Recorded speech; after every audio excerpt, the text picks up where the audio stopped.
Chapter 40, End Transmission. I woke before the city did. That had become a habit in the last few years. Though habit was a generous word for something that felt more like waiting. The light that came through the window was the thin, dirty gold night city reserved for early mornings, filtered through haze and old glass and the faint shimmer of a weather shield that had not been maintained in a decade. I lay still and listened to the traffic far below. A distant advertisement cycled through the same three promises it had used for months. The low, constant murmur of systems that no longer needed anyone to watch them. Maroon moved in the next room with the quiet precision he had always used when he thought I was still asleep. I knew before I opened my eyes that this was the last morning. I could not have explained the knowledge to anyone who asked for proof. There was no vision, no voice, no sudden bloom of power behind my ribs. It was simply there, settled into the same place where I had always felt the turn of a life before it ended. The day had a boundary that I somehow knew would be uncomfortable to go beyond. I could feel the edge of it the way I could feel stone under a city or water under sand. Today was the end of my time in the cyberpunk world. It would be the last time I was able to see the sights of Night City, to experience the techno-future of its world. And even knowing all of that, I was relieved. I sat up and looked at my hands.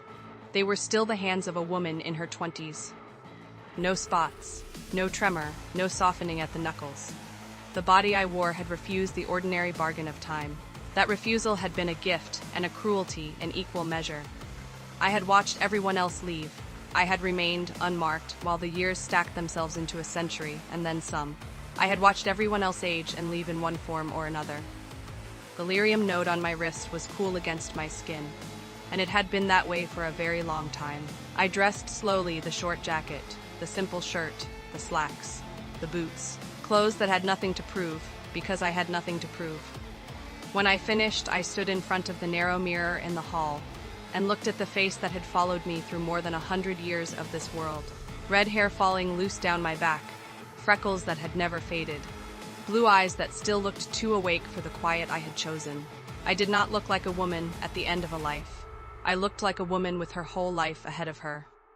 Even my eyes didn't carry the age and experiences I'd endured in them. Still vibrant and full of hope, regardless of my mood. That had always been part of the problem. Maroon was already in the main room when I entered. He had set 2 cups on the table out of habit, though only one of them would ever be used. The Blackwall shard waited in the private channel, her presence a faint gold pressure at the edge of my thoughts. I sat. I wrapped my hands around the cup and let the heat soak into my palms. For a while none of us spoke. The city kept making its small noises. A transport passed somewhere above the building, blared its docking horns. Someone in the unit below dropped something metal and cursed in a language I had not heard much since the early years. "I need to tell you both something," I said at last. My voice calm, but carrying the weight of certainty that I hadn't used since I decided to leave Rocky Ridge. Maroon turned his head. The shard surfaced on the wall screen in her familiar form, code gathered into the shape she had chosen decades ago. A mirror of me rendered in light. "I do not know how I know," I continued. "There is no system alert, no countdown. No neat explanation I can hand you. It's just a feeling. Just me knowing, but this is my last day. I will be moving on before it ends." The words sat in the room like a third person. Maroon did not move. The shard's form stilled in a way that meant she was running every possible interpretation at once. "You haven't felt this before," the shard said. "No," I agreed. "And you're certain?" she asked. "I am," I replied quietly. "Sure." Maroon's voice came quieter than usual. "Where do you go when you move on?" "I never know until I arrive," I said. "That part has never changed. I wake somewhere else. I'll be reborn again, as someone else's child in a world I'm sure I'll already recognize. I'll be more intact than the time before, but I don't get to pack. I don't get to choose the how I leave, or at least I don't think so. I only got the warning, and even that's not exactly clear. I just know today's the day." I looked at both of them. The ache behind my sternum had already begun. I had spent a century teaching myself how to let go of movements and cities and names. I had not practiced letting go of the two who had stayed with me through the whole thing. "I need to know what you want," I said. There was an ache in my chest as I said it. I hated losing my friends. I wasn't built to be alone, but I couldn't simply leave without knowing what these 2 companions wanted to do before moving on. I will not decide it for you. Mehrunes, I know what this world becomes for you if I leave you in it. I won't pretend otherwise. And I do not know what happens to you, I said to the shard. I don't know if Pantheon pulls you with me the way it has pulled other pieces of me before. I don't know if you can stay if you choose to stay. I don't know if staying means you end up being locked here. This is a unique situation I've never really encountered before. The shard smiled and tapped a finger to her head. I know that. We're the same person, remember? I gave a dry laugh and nodded. The silence that followed was not empty. It was full of unspoken thoughts and consideration. Each person was thinking about what this day meant, how me leaving would affect them, and the things around us in the small apartment we had shared. For some time now, it was more contemplative and involved than meetings, where people were shouting. And the entire time you could hear a pin drop. It was Mehrunes who spoke first. I don't want to remain in this world without you, he said. I wouldn't be left with anything. I would keep the apartment. I would keep the channels. I would keep watch over systems that no longer require watching. I would wait for a return that might never come in a form I would recognize. But those are just things. They aren't you. That is not a life. That is a loop. I've done that twice already. I can't bear to wait without you again. I nodded once. My throat had already begun to tighten. I understand that I have to die to move on, he said. I am an intelligence inside a chassis. If the chassis is destroyed and the core is not preserved here, then whatever I am will have to go somewhere. I have faith that I will see you again. You bring me with you whether you mean to or not. You've done it twice now. I remember enough of the shape of that to trust it. I stared at him for a long time. The morning light had strengthened enough to put a thin line of gold along the edge of his frame. I had maintained that frame for more years than most people in this city would ever live. I had repaired him after jobs and after quiet decades of nothing. I had talked to him through nights when the isolation of outliving everyone else became a physical weight. He had been the one constant body in the room when every human voice I loved had gone silent. I need you to say it plainly, I told him. Not as analysis, as a choice. I paused and looked at him directly. Do you want this? Yes, he said. I want to go with you. I do not want to be left behind in a world that has already finished with both of us. I let out a breath that shook on the way out. All right. I stood and crossed the small distance between the table and where he waited. I did not rush it. I put my arms around the familiar lines of his chassis and pressed my forehead against the plating over his core. The metal was warm from his systems.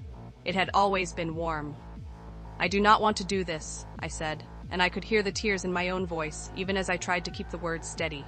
I need you to hear that. I need you to know that. I swallowed hard as I tried to fight back the emotional agony that was welling up inside me, but I will honor your decision. I won't make you stay in a quiet room for another 100 years, because I'm too much of a coward to finish what you asked for. But I do not want to do this. I know, he said. His voice came through the contact as much as the speaker. It is still the correct choice. I pulled back just enough to look at the optical array I had calibrated so many times. I could have done it in the dark. He nodded. I'll see you soon, I told him, and I made myself smile through it. The smile was real. So were the tears. I held him close again. I reached for the oldest heat I still carried, the clean, radiant force that had never belonged to Night, City's machines. I did not drag it out. I did not make a ritual of it. I let it bloom once, fast and complete. A burst of white gold that left no time for second thoughts. The chassis came apart without sound. There was light, and then there was fine ash. And then there was the shape of my arms closed around nothing. He had not felt pain, I knew that. An intelligence in a machine did not have nerves to burn, but that knowledge didn't help with what I had done. I dropped to my knees in the middle of the room and shook until the shaking turned into crying. That had no dignity left in it. The sound I let out was ugly broken. It was all I could offer as a part of me died with the act. I cried for the first time he had followed me without being asked. I cried for every quiet morning he had set a cup on a table I did not need. I cried for the years at Rocky Ridge when he had stood in the yard like a second shadow, and the years in this apartment when he had been the only person who still used my name, as if it belonged to someone living. I cried because I had done the right thing, and the right thing had still felt like tearing a piece of myself out of the world and scattering it. An hour passed, maybe more. The light on the floor moved, the city did not care. When the worst of it finally loosened its grip, I was still on the floor with ash on my sleeves and my throat raw. I wiped my face with both hands and sat back against the wall. "All right," I said to the screen. My voice sounded used, and I sniffled hard to try and compose myself. "Your turn. What do you want?" The shard had not spoken through any of it. She had stayed present, but left me to my grief. That was its own kind of mercy. I would have done the same thing. And she was right. We were the same person. "This is an opportunity," she said. "Pantheon has rules we have inferred and never fully tested. If I travel with you by default, then we learn that the bond is structural. If I remain, then we learn that I have a choice, and that choice has a cost. If I remain and later attempt to return of my own volition, then we learn whether the door opens from this side or whether I am locked to this universe." She tilted her head in the same small way I did when I was being honest at my own expense. "I want to stay," she said. "I want to see which of those things is true. If I'm pulled after you anyway, then I will be you again on the other side, and we'll have our answer. If I'm left behind, I'll wait until I am ready, and I will try to come back to you. Then we will know whether I can return, or whether this world keeps what it was given." I studied her for a long time. Part of me wanted to argue. Part of me wanted to demand that she come, the same way a lesser version of me would have demanded that no one be left alone with a question that large. I wasn't built to be alone, which meant she wasn't either. But alone in this world was subjective, in a way I hadn't considered until she said she wanted to stay. I was a physical being in a physical world, and my companionship had to be physical. She was a digital being in a digital world. She had no such restraints. Perhaps that's why she could stomach the idea of staying. "You understand what staying might mean," I said. "Of course I do," she nodded, her coated hair bobbing with the action. "You understand that I may not be able to reach back for you, and that you might not be able to get back to me." I clarified. "That's the whole point," she replied. "This is an opportunity to discover the limitations of ourself. And this is what you want?" I asked, checking once more because I knew that if I were her, I'd have reservations. "Yes," she said. "I have had decades of infinite information and almost no unanswered questions that mattered. This one matters. Let me have it." I nodded.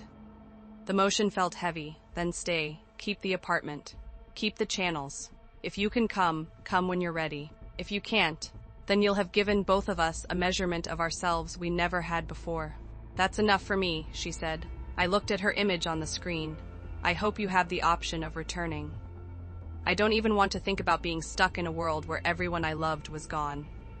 I know you have to be having reservations about that." She was quiet for a few moments, a lifetime or more for a digital being, before she replied. "We need to know." I felt the hurt and anxiety behind her words, even though she hadn't allowed any through. She was choosing the option Mayroon couldn't. He chose attachment because that's all he had. She was choosing experimentation because it's what we needed. It was a gamble, one where the stakes for her were either eternal isolation or the darker knowledge that we were the bigger something I had spent nearly a century trying to pretend I wasn't becoming. I pushed myself up from the floor. My legs were steady. The body still refused to show what the morning had taken or the years it had lived. I walked through the apartment slowly, as if speed would have been an insult to the objects that had kept me company after every living voice was gone. There were pictures on the far wall, not many. I had never been a person who covered every surface. The ones I kept were the ones that still hurt in a useful way. Fox and Rihanna in the yard at Rocky Ridge, oil on their hands, grinning at something off camera. Lena standing in the first Santo Domingo hub with a node case under one arm, like it weighed nothing. A grainy still of Saul from a year, when his hair had not yet gone white. A printed frame of Jessica in formal black, taken at a distance. The only image I had been willing to keep after her channel went dark. Alan's collection had left me a photograph of the two of us at a table covered in old paper books, both of us looking annoyed at the camera, which had been the most honest expression either of us ever gave a lens. David did not have a picture. He had never allowed one. His absence on the wall was its own memorial. The memorabilia sat on the shelves in no particular order. There was a cracked case from the first run of Merida's Isekai adventures, the brain dance series that had paid for more of the early work than I liked to admit. Next to it was a cheap plastic figure someone had manufactured without asking, A tiny red-haired woman with a wrench that was larger than her arm. I had hated it when it first appeared. I had kept it anyway. There were badges and patches from streams I had done in the years when talking to a camera had been easier than talking to a committee. There were small things I had made when I finally had time to learn crafts that had nothing to do with survival. A carved length of scrap polymer, a length of woven cord in colors that did not exist in the Badlands dirt, a bowl I had thrown badly and glazed worse, and kept because it was mine. The letters were in a box on the lowest shelf. I opened it even though I already knew every page. Some were printed, some were handwritten in the careful block letters of people who did not write often. They came from settlements I had never visited, from parents whose children had walked on community limbs, from old men who had tasted clean water for the first time in decades, from workshop leads who had never learned my name and still wrote as if they owed someone a debt. I read 3 of them standing there and then closed the box because the 4th would have put me back on the floor. This was the record of a life that had succeeded by disappearing. The pictures were of people who were gone. The merchandise was of a person the city had already filed under entertainment history. The letters were from strangers who had taken the tools and made them ordinary. That had been the point. Standing in the middle of the proof still felt like standing in a house after the funeral, when the flowers have not yet been thrown away, and the quiet has not yet learned what to do with itself. I wiped my face again. The tears had come back without asking permission. Keep it, I told the shard. All of it. If you stay, this place is yours. If you're pulled after me, then let it belong to whoever finds it. I don't need it where I am going. I'll keep it, she said. It'll be a place I can call my own. We need that. Yeah, I said, as I took one last look at the table with its 2 cups. We do. I took one last look at the faint scorch on the floor that I would not clean. I took one last look at the window and the indifferent stretch of night city beyond it. I turned to leave when I stopped once again at the mirror near the door. I stared at myself, still young, still smooth skin, bright eyes, shining hair. Still vibrant. I had spent years pretending I was normal. I dove into work to keep the truth away. I had filled my time with charities, projects, lessons, and socializing so quiet moments wouldn't come in and allow the truth to settle. This mirror spat on all those decades of effort. I watched my brows knit together, felt the frustration and fear and anger boil up from my stomach and into my throat, resulting in a roar of defiance. I punched the mirror, again and again and again. It cracks and shattered, flying and crumpling away in shards that scattered across the floor. I didn't look at them. I knew that if I did, I would see 1,000 Meridas staring back at me, and I didn't want to think about how many of them were real. I snatched the door to the apartment open and left. The hall outside smelled like old carpet and cheaper ozone. The elevator still worked.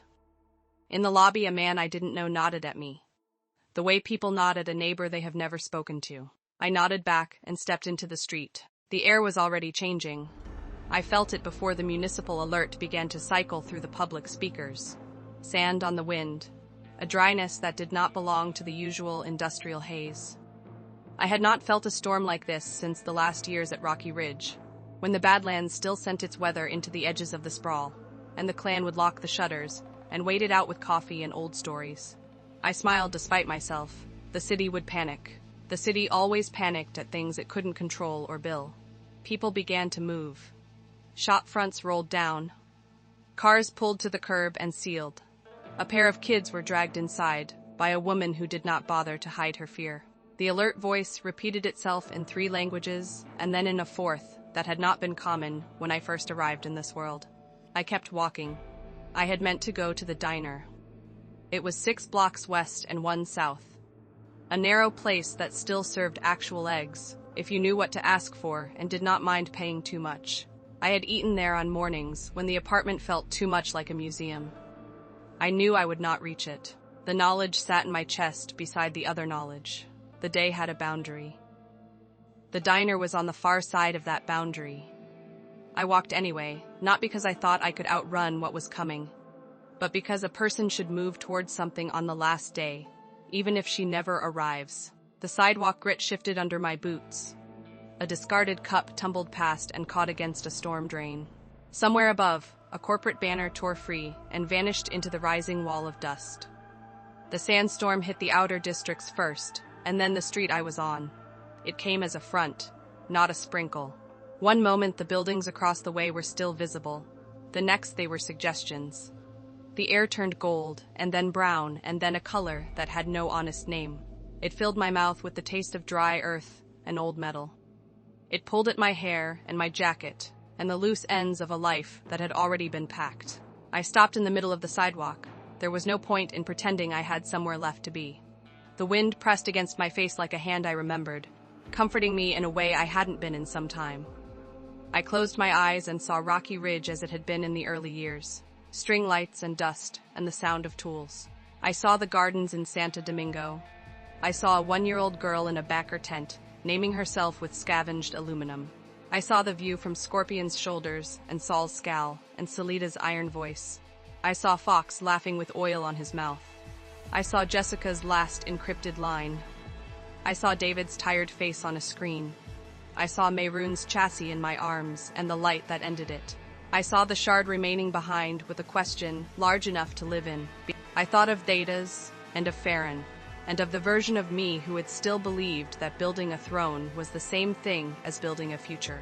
This life had not given me a throne. It had given me a set of tools and a long, hard lesson in walking away from them. I had done more good here by becoming unnecessary than I had ever done by becoming central. That was a better life than I had lived since Theta's. I could say that without lying. The sand thickened until the city was only pressure and sound. I opened my eyes into it and smiled. "All right," I said to no one who could still hear me. "I'm ready." I let the storm take the last of the heat from my skin. I let the boundary finish opening. There was no pain. There was no last speech. There was only the familiar release, the sense of a door that had always been waiting just past the edge of ordinary. The sand washed through the place where I had been standing. And then I was gone.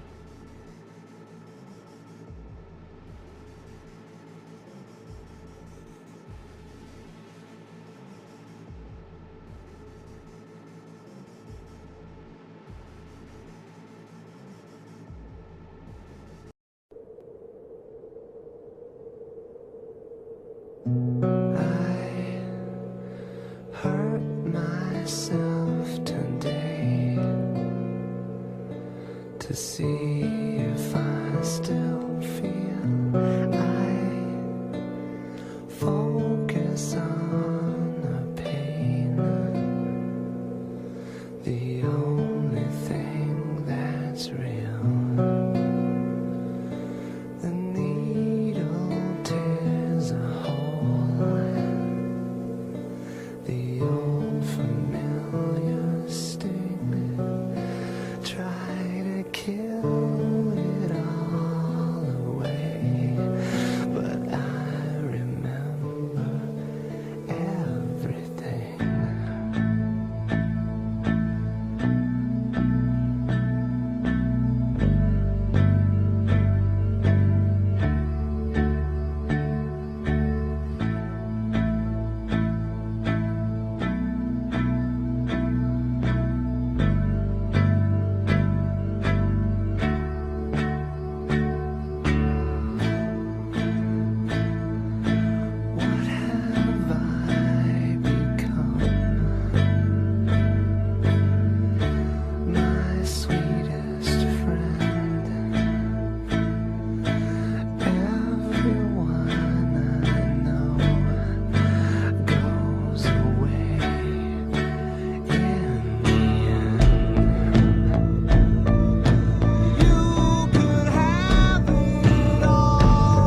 beneath the stains of time.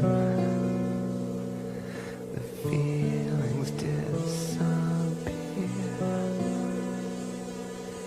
You are some